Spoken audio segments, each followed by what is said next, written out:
അടുത്തതായി മാജിക് അവൻ്റെ second recipe of the week. ഈ ആഴ്ചത്തെ സെക്കൻഡ് റെസിപ്പി ഒരു വെജിറ്റേറിയൻ വിഭവമാണ്. നമ്മളിപ്പോൾ ആദ്യം കണ്ടതൊരു ചൈനീസ് ഫ്രൈഡ് റൈസാണ്, എഗ് ഫ്രൈഡ് റൈസ്. അപ്പോൾ അതിന് ചേരുന്ന ഒരു വിഭവം തന്നെയാണ് ഞാൻ രണ്ടാമത്തെ റെസിപ്പിയായിട്ട് കരുതിയിരിക്കുന്നത്. ഇതും ഒരു ചൈനീസ് വിഭവം തന്നെ ആയിക്കോട്ടെ. ഇത് ഒരുപാട് സോസൊക്കെ ചേർത്തിട്ടാണ് ഞാൻ ചെയ്യാൻ പോകുന്നത്. ഒരു കാര്യം സോസൊന്നും ഇല്ലാണ്ട് ഞാൻ ചെയ്തില്ലേ, അപ്പോൾ ഇനി അടുത്ത് നമുക്ക് കുറച്ച് സോസൊക്കെ ചേർത്തിട്ട് ചെയ്യാം. ഇത് കുറച്ച് സ്പൈസിയാണ്. സ്പൈസി എന്ന് പറഞ്ഞാൽ നല്ല എരിവുള്ളൊരു വിഭവമാണ്. സെഷ്വാൻ സ്റ്റൈലിലാണ് നമ്മൾ ചെയ്യുന്നത്. അപ്പോൾ സെഷ്വാൻ പ്രോൺസ്. സെഷ്വാൻ എന്ന് പറഞ്ഞപ്പോൾ ചൈനീസ് വിഭവങ്ങൾ തന്നെ പല ടൈപ്പുണ്ട്, പലതരം. ചിലതൊക്കെ വളരെ സിമ്പിൾ, ഒട്ടും തന്നെ എരിവില്ലാത്ത ചില വിഭവങ്ങൾ, അതേസമയം കുറച്ച് സ്പൈസി നല്ല എരിവുള്ള വിഭവങ്ങൾ. അപ്പോൾ സെഷ്വാൻ എന്നൊക്കെ പറയുന്നത്, സെഷ്വാൻ ഒരു പ്രവിശ്യയാണ്, ചൈനയുടെ തന്നെ ഒരു ഏരിയയാണ്. അതിന് സെഷ്വാൻ എന്ന് പറയുന്ന ഒരു ഭാഗമാണ്. ആ ഭാഗത്തുണ്ടാക്കുന്ന ചൈനീസ് വിഭവങ്ങൾക്കൊക്കെ പൊതുവേ നല്ല എരിവുള്ള നല്ല അങ്ങനത്തെ കുറേ ടൈപ്പ് ഓഫ് ഐറ്റംസാണ്. അപ്പോൾ അതുകൊണ്ടാണ് ഞാൻ പറഞ്ഞത് ചൈനീസ് ഐറ്റം. നമ്മളിപ്പോൾ പറയുകയാണെങ്കിൽ ചൈനീസ് ഡിഷസ് എന്ന് പറഞ്ഞാൽ എല്ലാം ഒരേ സ്വാദല്ല, പലതും പല രുചികളാണ്. എരിവിൻ്റെ കാര്യത്തിലും ഒക്കെ മാറ്റങ്ങളുണ്ടാവും. പക്ഷേ ഒരു പരിധി വരെ സോസ് മറ്റു കാര്യങ്ങളൊക്കെ എല്ലാം ഒന്ന് തന്നെയാണ്. അതിൻ്റെ ചേരുവകൾ മറ്റു കാര്യം, പിന്നെ എന്തൊക്കെ ചേർക്കുന്നു, എത്ര അളവിൽ ചേർക്കുന്നു, അതിൻ്റെ കോമ്പിനേഷൻസ്, അങ്ങനെയുള്ള കാര്യങ്ങൾക്കാണ് മാറ്റങ്ങൾ. അപ്പോൾ നമ്മളൊരു സെഷ്വാൻ സ്റ്റൈലിലെ പ്രോൺസ് എന്ന് പറഞ്ഞാൽ നല്ല കൊഞ്ചിൽ നല്ല എരിവുള്ളൊരു കാര്യം ചെയ്യാൻ പോകണം. അപ്പോൾ അതിന് വേണ്ട ചേരുവകൾ എന്തൊക്കെയാണെന്ന് നോക്കാം.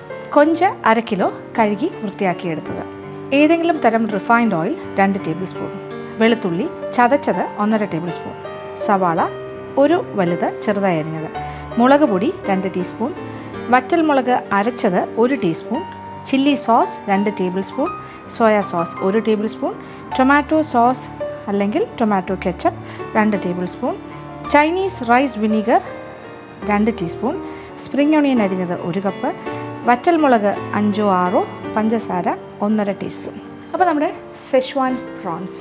അപ്പോൾ ആദ്യം വേണ്ടത്, ഇത് 1/2 കിലോ കൊഞ്ചിലാണ് ഞാൻ തയ്യാറാക്കുന്നത്. അപ്പോൾ കൊഞ്ചിൻ്റെ വലിപ്പം ഏതുമാകാം. എൻ്റെ കയ്യിലൊരു ഇടത്തരം സൈസിലെ, അല്പം വലുതെന്ന് തന്നെ പറയാം, കൊഞ്ചാണ് ഉണ്ടായിരുന്നത്. ഇത് 1/2 കിലോ ആണ്. അത് നന്നായിട്ട് ക്ലീൻ ചെയ്ത് വൃത്തിയാക്കി, വേണമെന്നുണ്ടെങ്കിൽ നമുക്കിതിൻ്റെ വാലൊക്കെ റീറ്റെയിൻ ചെയ്ത്, അപ്പോൾ അതിൻ്റെ ഷേപ്പ് കുറച്ചുകൂടെ വലിപ്പം തോന്നിക്കുക. അതിൻ്റെ വാലിൻ്റെ അറ്റത്തെ ഒരു വാലും അതിൻ്റെ തൊട്ട് മുന്നേ ഉള്ളൊരു ഭാഗവും കൂടി ഇളക്കി കളയാതെ സൂക്ഷിച്ചാൽ. പക്ഷേ ഞാനിതെല്ലാം ഇളക്കി കളഞ്ഞു പോയി. എന്തായാലും അതിൻ്റെ അകത്തെ ആ കറുത്ത സാധനം ഉണ്ട്, അതിൻ്റെ ആ മുതുകിലായിട്ട് അതിൻ്റെ കുറുക്ക് ഭാഗത്ത് ബാക്ക് സൈഡിൽ ഇങ്ങനെ ഒരു കറുത്തൊരു സാധനം ഉണ്ടാവും. അതൊക്കെ ഇളക്കി വൃത്തിയാക്കി എടുക്കുക. ഇവിടെ റെഡിയാണ്. അപ്പോൾ ആദ്യം ചെയ്യേണ്ടത് ഒരല്പം പഞ്ചസാര, നമ്മളൊരു 1.5 ടീസ്പൂൺ പഞ്ചസാരയുടെ അളവാണ് പറഞ്ഞത്. 1 ടീസ്പൂൺ പഞ്ചസാര നമുക്ക് ആ കൊഞ്ചിൻ്റെ കൂടെ ഒന്ന് യോജിപ്പിച്ച് വയ്ക്കും.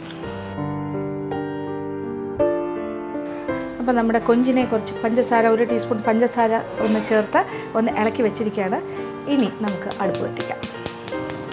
എന്നിട്ട് ചൂട് കെട്ടിയുള്ളൊരു പാത്രം, അടപ്പുള്ളൊരു പാത്രം ആയിക്കോട്ടെ, അതിലേക്ക് ആദ്യം ഒരല്പം എണ്ണ, ഏതെങ്കിലും തരം റിഫൈൻഡ് ഓയിൽ ഒരു 1.5 ടേബിൾ സ്പൂൺ വരെ ചേർക്കാം. എന്നിട്ട് എണ്ണ ഒന്ന് ചൂടായി കഴിഞ്ഞാൽ ആദ്യമേ തന്നെ നമ്മൾ ചെയ്യാൻ പോകുന്നത് സെഷ്വാൻ സ്റ്റൈൽ എന്ന് പറഞ്ഞാൽ, സാധാരണയായിട്ട് നമ്മളിപ്പോൾ ഒരു ഹോട്ടലിൽ പോയി ഓർഡർ ചെയ്താലും സെഷ്വാൻ വിഭവങ്ങളെല്ലാം വറ്റൽമുളക് കാണാൻ സാധിക്കും. വറ്റൽമുളകിൻ്റെ ഒരു പ്രസൻസ് അതുണ്ടാവും. അപ്പോൾ ആദ്യത്തെ ഒരു കാര്യം എന്ന് പറഞ്ഞാൽ എണ്ണയിൽ വറ്റൽമുളകിട്ട് ഒന്ന് മൂപ്പിക്കുക എന്നുള്ളതാണ്. എണ്ണ ചൂടായാൽ നമ്മളും ഒരു 4-5 വറ്റൽമുളക് അതിലേക്ക് ഇടണം. ഇനി ഇതിലേക്ക് നമ്മൾ ആദ്യം വറ്റൽമുളക് 3, 4, 5 ഇരിക്കട്ടെ. അപ്പോൾ ഒരു സ്പൈസി ഐറ്റമാണെന്ന് മനസ്സിലായല്ലോ അല്ലേ? വറ്റൽമുളക് തന്നെയാണ് ആദ്യമേ ഇടുന്നത്. ഇനി ഇത് ചെറുതായിട്ടൊന്ന് മൂത്ത് തുടങ്ങുന്നു. എണ്ണ നല്ല ചൂടാണ്. അതിലേക്ക് ചെറുതായി അരിഞ്ഞ സെലറി ഒരു 1.5 ടേബിൾ സ്പൂൺ. സെലറി എന്ന് പറഞ്ഞാൽ ഈ ചൈനീസ് വിഭവങ്ങളിലൊക്കെ ചേർക്കുന്ന ഒരു തരം ഇലയല്ല, തണ്ടാണ് ശരിക്കും. തണ്ടും ഇലയോടുകൂടി വരുന്ന ഒരു ചെടിയാണ്. സാധാരണയായിട്ട് തണ്ടാണ് കൂടുതലായിട്ട് ഉപയോഗിക്കുന്നത്. പക്ഷേ ഇതിലേക്ക് നമ്മൾ അതിൻ്റെ ഇലയും കൂടി ചേർത്ത് നന്നായിട്ട് ചെറുതായിട്ട് അരിയുക. അപ്പോൾ നല്ലൊരു ഫ്ലേവർ കിട്ടും, നല്ലൊരു മണമായിരിക്കും. ആ ഒരു എന്താ പറയുക, ആ പച്ച ആ ഇലയും അതിൻ്റെ തണ്ടും ഒക്കെ നന്നായിട്ട് ഇതിൻ്റെ കൂടെ ഒന്ന് വഴണ്ട് കിട്ടണം. ഇതിനോടൊപ്പം തന്നെ നമുക്ക് വെളുത്തുള്ളി ചതച്ചതും ഏകദേശം ഒരു 1.5 ടേബിൾ സ്പൂൺ. ഒരു അല്ലിയുടെ കണക്ക് പറയുകയാണെങ്കിൽ ഒരു 8 വലിയ അല്ലി ചതച്ചെടുക്കുക. നന്നായിട്ട് ചതയ്ക്കുക, നന്നായിട്ട് ചതച്ചെടുക്കുക. അപ്പോൾ ഈ സെലറി അതിൻ്റെ തണ്ടും ഇലയും എല്ലാം കൂടി ചേർന്ന് അരിഞ്ഞെടുത്തത് 1.5 മുതൽ 2 ടേബിൾ സ്പൂൺ വരെ ചേർക്കാം. വാടി കഴിയുമ്പോൾ ഒന്നും ഉണ്ടാവില്ല. അതിൻ്റെ കൂടെ 1.5 ടേബിൾ സ്പൂൺ വെളുത്തുള്ളി ചതച്ച്, ഒരു 8 വലിയ അല്ലി വെളുത്തുള്ളി ചതച്ച്. പിന്നെ ഈ വറ്റൽമുളക് നമ്മളൊരു 4-5 ഇട്ടിട്ടുണ്ട്. എണ്ണയിലാണെന്ന് ഇതെല്ലാം ഒന്ന് മൂക്കട്ടെ. നല്ലൊരു മണം വരുന്നു. ഇപ്പോൾ എല്ലാ മണമൊക്കെ വരും. മൂത്ത് തുടങ്ങുമ്പോൾ തന്നെ നല്ലൊരു ചൈനീസ് സ്മെല്ല് വന്നു തുടങ്ങും. ആ വെളുത്തുള്ളിയും വറ്റൽമുളകും സെലറിയും എല്ലാം കൂടി ചേർന്നൊരു വ്യത്യസ്തമായ മണം. അപ്പോൾ വെളുത്തുള്ളി നല്ല മൂത്തു, ആ സെലറി നന്നായിട്ട് മൂത്ത് കഴിഞ്ഞു. ഇനി ഇതിലേക്ക് അരിഞ്ഞു വെച്ചിരിക്കുന്ന സവാള ഒരെണ്ണം, ഒരു വലിയ സവാള ചെറുതായി അരിഞ്ഞത്. അപ്പോൾ സവാള ബ്രൗൺ ഒന്നും ആകണ്ട, ഒന്ന് വാടി ഒരു ഇളം റോസ് കളർ, പിങ്ക് കളറായിട്ട് മാറിയാൽ മതി. നന്നായിട്ടൊന്ന് വാടണം, അതുവരെ നമുക്കൊന്ന് വഴറ്റി കൊടുക്കാം. സവാളയുടെ നിറം മാറേണ്ട ആവശ്യമില്ലാന്ന് ഞാൻ ആദ്യമേ പറഞ്ഞു. അപ്പോൾ ഒന്ന് വാടിക്കഴിഞ്ഞു. ഇനി ഇതിലേക്ക് നമ്മൾ കുറച്ച് പഞ്ചസാര ചേർത്ത് വെച്ചിരിക്കുന്ന കൊഞ്ചുണ്ടല്ലോ, ആ കൊഞ്ച് ചേർക്കാം. ആ പഞ്ചസാരയോട് കൂടി തന്നെ ചേർക്കാം. അപ്പോൾ ഈ പഞ്ചസാര ചേർത്ത് വെച്ചിരിക്കുന്നുണ്ട് കൊഞ്ചിൽ നിന്നും കുറച്ചിങ്ങനെ വെള്ളമൊക്കെ ഇറങ്ങി ഇച്ചിരി ചാറായിട്ടിരിക്കും. അതോടുകൂടി തന്നെ ഇതിലേക്ക് ചേർക്കാം. ഇപ്പോൾ കൊഞ്ചിൻ്റെ മണവും കൂടി ചേർന്ന് വരികയാണ്. അപ്പോൾ കൊഞ്ചൊരു പിങ്ക് കളറായിട്ട് മാറും ചൂട് തട്ടി കഴിയുമ്പോൾ.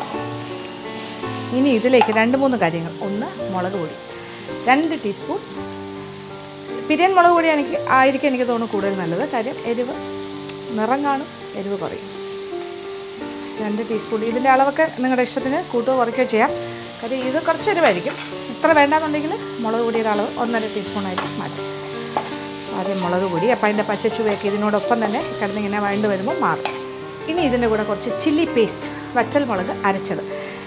ഇത് അരിയോടുകൂടി അരച്ചതാണ്. 1 ടീസ്പൂൺ, ഒരു നല്ല ടീസ്പൂൺ ചേർക്കാം.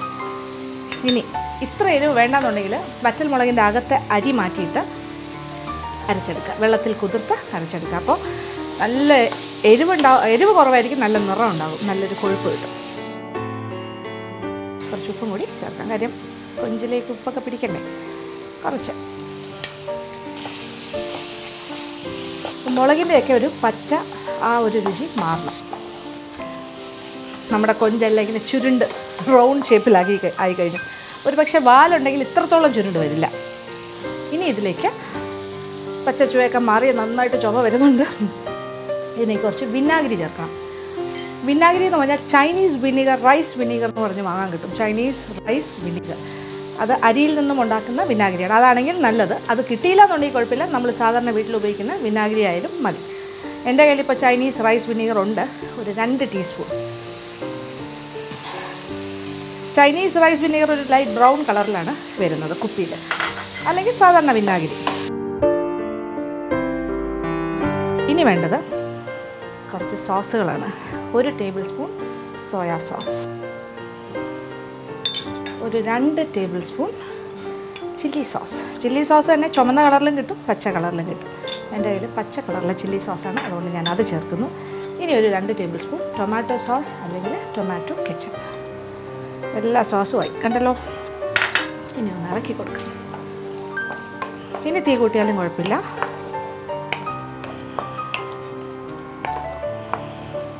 ഇനി ഒരല്പം വെള്ളം, ഒരു 1/4 കപ്പ് വെള്ളം കൂടി ചേർക്കാം. ഇനി കുറച്ച് സ്പ്രിംഗ് ഒണിയൻ അരിഞ്ഞത്, കുറച്ച് നമുക്ക് ബാക്കി മാറ്റി വെക്കണം. ഇപ്പോൾ തൽക്കാലം നമ്മൾ കുറച്ച് ചേർക്കുന്നു. ഇനി പാത്രം ഒന്ന് അടച്ചിടാം. അപ്പോൾ ഉപ്പൊക്കെ നോക്കുക, ഉപ്പ് വേണമെന്നുണ്ടെങ്കിൽ ഇനിയും ചേർത്ത് കൊടുക്കാം. എന്നിട്ട് ചെറിയ തീയിലിട്ടിട്ട് ഒന്ന് വേവിക്കുക. കൊഞ്ച് പെട്ടെന്ന് തന്നെ വെന്ത് കിട്ടും. ചാറക്കൊന്ന് ഇങ്ങനെ കുഴഞ്ഞ് ഇതിൽ പൊതിഞ്ഞിരിക്കുന്ന പാകമായിട്ട് മാറണം. ഒരു 5 മിനിറ്റ് സമയം ഒന്നുകൂടി വേവിക്കാം അടച്ചിട്ട്. അത് കഴിഞ്ഞിട്ട് നമുക്ക് നോക്കാം എന്തായി നമ്മുടെ സെഷ്വാൻ പ്രോൺസിൻ്റെ അവസ്ഥ, അത് കറക്റ്റ് പാകമായോ ഇല്ലയോ എന്നുള്ള കാര്യം. ഇപ്പോൾ ഒരു 5 മിനിറ്റ് സമയം കഴിഞ്ഞു. 5 അല്ലെങ്കിൽ ഒരു 7 മിനിറ്റ് വരെ സമയം വേണമെങ്കിലും കൊടുക്കാം. ഇപ്പോൾ നമ്മുടെ സെഷ്വാൻ പ്രോൺസ് ഇവിടെ റെഡി. അപ്പോൾ ആവശ്യത്തിന് വെള്ളം, നമ്മളൊരു 1/4 കപ്പ് വെള്ളമാണ് ഒഴിച്ചു കൊടുത്തത്. ഇനി 1/2 കപ്പ്, കുറച്ചുകൂടെ ചാറ് വേണം തോന്നുകയാണെങ്കിൽ ഒരു 1/2 കപ്പ് വെള്ളം വരെ ഒഴിച്ചു കൊടുക്കുക. എന്നിട്ട് പ്രോൺസ് പാകത്തിന് വെന്ത് ചാറെല്ലാം ഇങ്ങനെ കുഴമ്പ് രൂപത്തിലാകുന്നവരെ വെയിറ്റ് ചെയ്യുക. ഇനി ഇതിലേക്ക് നമ്മൾ 1 ടീസ്പൂൺ പഞ്ചസാര കൊഞ്ചിൽ ചേർത്തിരുന്നു. ഇനി ഒരു 1/2 ടീസ്പൂൺ ബാക്കിയുണ്ട്. ആ 1/2 ടീസ്പൂൺ ഈ അവസാനത്തെ സ്റ്റേജിൽ ചേർക്കാം. നമുക്ക് അജിനോമോട്ടോ ഒന്നും വേണ്ട, അതൊന്നും ഇല്ലാണ്ട് തന്നെ ചെയ്യാം. അജിനോമോട്ടോ നമ്മൾ ഒഴിവാക്കി. ഇനി വേറൊന്നുമില്ല. ഇനി കുറച്ച് സ്പ്രിംഗ് ഓണിയൻ്റെ ഇലകൾ കുറച്ച് നീളത്തിനുള്ള കഷ്ണങ്ങളായിട്ട് മുറിച്ചത്, അതൊരു നല്ല അലങ്കാരവും കൂടിയാണ്. അത് ഏറ്റവും അവസാനം ചേർക്കാം. നേരത്തെ ചേർത്ത സ്പ്രിംഗ് ഓണിയൻ്റെ കുഞ്ഞതായിട്ടാണ് അരിഞ്ഞത്, ചെറുതായിട്ട്, അതെല്ലാം ഇതിൻ്റെ കൂടെ യോജിച്ച് കഴിഞ്ഞു. ഇതിങ്ങനെ കളർഫുള്ളായിട്ട് ഇതിനകത്ത് കിടക്കും, ഇടയ്ക്കിടയ്ക്കുള്ള പച്ച. ഇനി വേറെ ഒന്നും ചെയ്യാനില്ല, വിളമ്പുന്ന പാത്രത്തിലേക്ക് മാറ്റാം.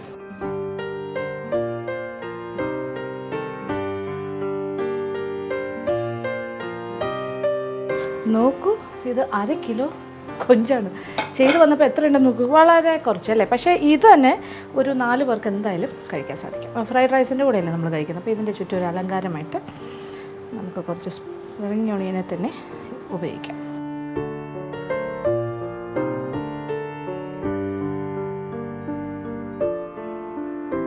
അപ്പോൾ നമ്മുടെ സെഷ്വാൻ പ്രോൺസ് കൂടുതലായിട്ട് നമ്മൾ തയ്യാറാക്കി വെച്ചിരിക്കുന്ന എഗ് ഫ്രൈഡ് റൈസ് പോലുള്ള വിഭവങ്ങളിലൂടെ കഴിക്കാൻ ഏറ്റവും നല്ലത്.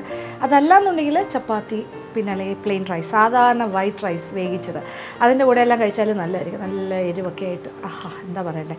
അപ്പോൾ ഇത്രയും സ്വാദായിട്ടാണ് എനിക്ക് തോന്നുന്നത്. അപ്പോൾ തീർച്ചയായിട്ടും പരീക്ഷിച്ച് നോക്കുക, നിങ്ങൾക്ക് ഇഷ്ടപ്പെടും.